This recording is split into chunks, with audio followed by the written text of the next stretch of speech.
Good morning बच्चों। आज हम लोग सेकंड चैप्टर स्टार्ट करेंगे, जीव जगत का वर्गीकरण। ठीक है, पिछले अध्याय में हम लोगों ने पढ़ा वर्गीकरण का क्या अर्थ है, उसकी क्या आवश्यकता है, क्या महत्व है, ये सब हम पढ़ चुके हैं। अब इस चैप्टर में हम पढ़ेंगे कि किस तरह से जीव जगत में वर्गीकरण को किया गया, कितने अलग अलग प्रकार के वर्गीकरण हैं, हर एक वर्गीकरण के क्या लाभ हैं, क्या उसमें कमियां हैं, क्या दोष हैं और क्या उसका महत्व है। ये सब चीज़ें हम इस चैप्टर में पढ़ेंगे। ठीक है, और इसमें हम लोग जो मेन फोकस हमारा होगा वो होगा 5 जगत वर्गीकरण प्रणाली का अध्ययन करना, जिसमें हम 5 जगत में क्या क्या पढ़ेंगे, मोनेरा, प्रोटिस्टा, फंजाई, प्लांटी और एनिमेलिया। अब इसमें से इस चैप्टर में हम मोनेरा, प्रोटिस्टा और फंजाई के बारे में पढ़ेंगे। ठीक है, बाकी के जो 2 हैं यानी प्लांटी और एनिमेलिया, इनको हम 3rd चैप्टर में पढ़ेंगे। तो आगे बढ़ने से पहले इसके अलावा कुछ ऐसे भी जीव हैं जिनको हम किसी वर्गीकरण में, किसी उसमें क्लासिफिकेशन में हमने नहीं रखा है, यानी जैसे वायरस हो गया, वायरॉइड हो गया, लाइकेन हो गया। इसके विषय में हम पढ़ेंगे ज़रूर, लेकिन अभी तक इनको किसी वर्ग विशेष में वर्गीकृत नहीं किया गया है। ठीक है, आगे बढ़ते हैं हम। अब हम थोड़ा सा पहले ये सारे वर्गीकरण पढ़ने से पहले हम थोड़ा सा बच्चों इतिहास जान लेते हैं कि वर्गीकरण की शुरुआत हुई कब से। तो ऐसा माना जाता है, हमारे जो वैदिक ग्रंथ हैं, प्राचीन ग्रंथ हैं, उसमें ये माना जाता है कि 2500 BC मीन्स बिफोर क्राइस्ट यानी ईसा पूर्व से 650 ईसा पूर्व तक लगभग 740 पौधे और 250 जंतुओं के ज्ञात होने का विवरण मिल चुका था। मतलब हमारे वैदिक ग्रंथों में इतने पौधे और इतने जंतुओं का वर्णन दिया हुआ है। फिर इसी तरह से हमारे यहाँ जो भारतीय आयुर्वेदाचार्य थे, जैसे चरक और सुश्रुत, इन्होंने भी अपनी पुस्तक सुश्रुत संहिता में बहुत सारे पौधों का वर्गीकरण किया है और मेनली इनको 2 श्रेणियों में बांटा है, स्थावरा और जंगमा। ठीक है, और यानी स्थावरा का मतलब जो स्थिर हैं, चलते नहीं, अचल जिसको हम कहते हैं,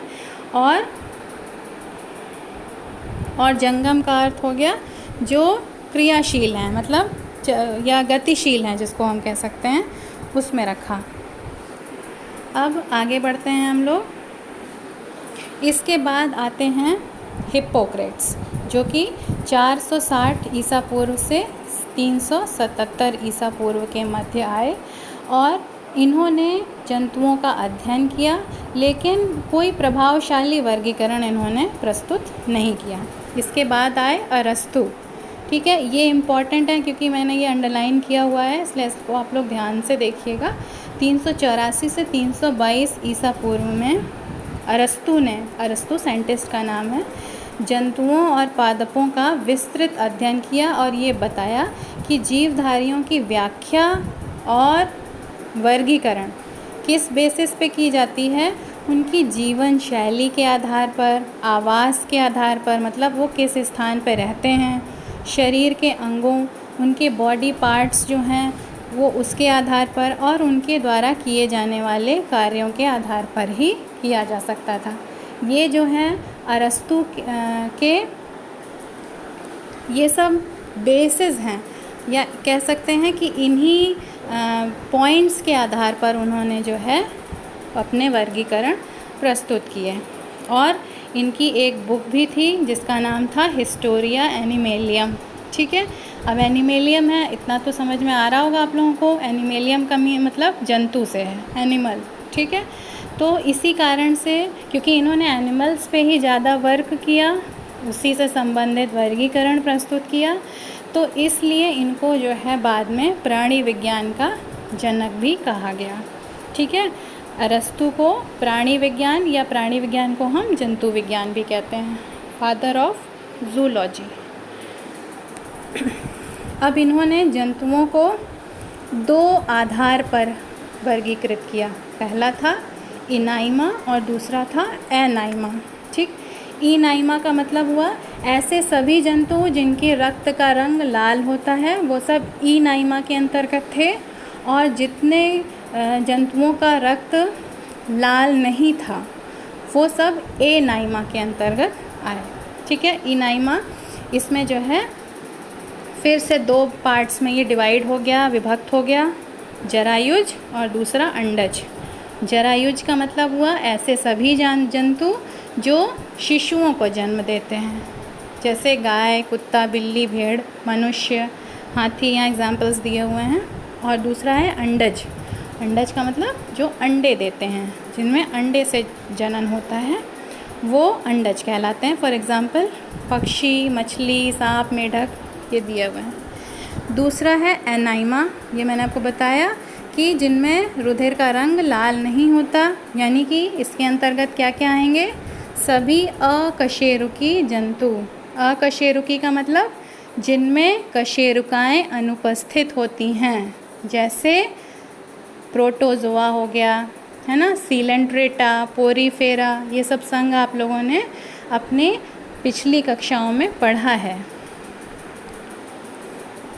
अब आगे बढ़ते हैं हम लोग। दूसरे साइंटिस्ट हैं थियोफ्रेस्टस। ये सब साइंटिस्ट बच्चों बहुत इम्पॉर्टेंट हैं, इनके नाम, और ये आपको याद भी रखना है कि किस साइंटिस्ट को किस नाम से या किस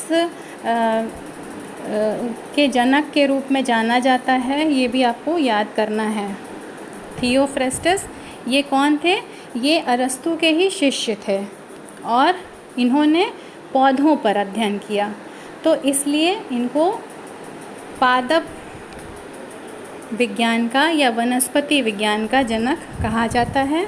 अब ये आपको बच्चों याद रखना है, फादर ऑफ जूलॉजी कौन है? अरस्तु। और फादर ऑफ बॉटनी यानी वनस्पति विज्ञान के जनक कौन है? थियोफ्रेस्टस।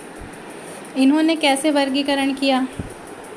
पौधों की संरचना और उसके आधार पर, यानी वृक्ष, झाड़ी, शाख, इसके आधार पर इन्होंने, ये मैंने आपको बताया भी था। वृक्ष है, जैसे शाख क्या होते हैं? जो 1 वर्षीय पौधे होते हैं, अपना पूरा जीवन काल 1 वर्ष में ही समाप्त कर लेते हैं, और इनके तने भी हरे होते हैं, कोमल होते हैं, और ये पृथ्वी से बहुत कम ऊंचाई पर होते हैं।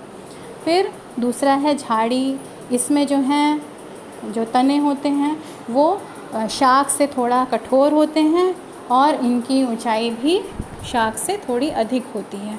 फिर वृक्ष की ऊंचाई बहुत अधिक होती है और इसके तने काफ़ी कठोर होते हैं, और ये बहुवर्षीय पौधे होते हैं, यानी कई वर्षों में अपना जीवन काल संपन्न करते हैं। अब आगे बढ़ते हैं हम लोग। यहीं पर आपको यहाँ पर दिख रहा होगा कैरोलस लीनियस, इनके विषय में आपको मैंने पिछली अध्याय में बताया कि इन्होंने द्विपद नाम पद्धति दी थी। वर्गीकरण के जनक इनको कहा जाता है। ठीक है, फादर ऑफ टेक्सोनॉमी या वर्गीकी के जनक कौन है? Carolus Linnaeus. ठीक है, अब बच्चों आगे बढ़ते हैं हम लोग वर्गीकरण के प्रकार। अब इसमें हम लोग पढ़ेंगे कि जितने भी वर्गीकरण अभी तक दिए जा चुके हैं उनको हम मुख्य रूप से 3 भागों में विभाजित करते हैं। मतलब 3 प्रकार के वर्गीकरण अभी तक दिए गए हैं: कृत्रिम वर्गीकरण, प्राकृतिक वर्गीकरण और जातिवृत्तीय वर्गीकरण।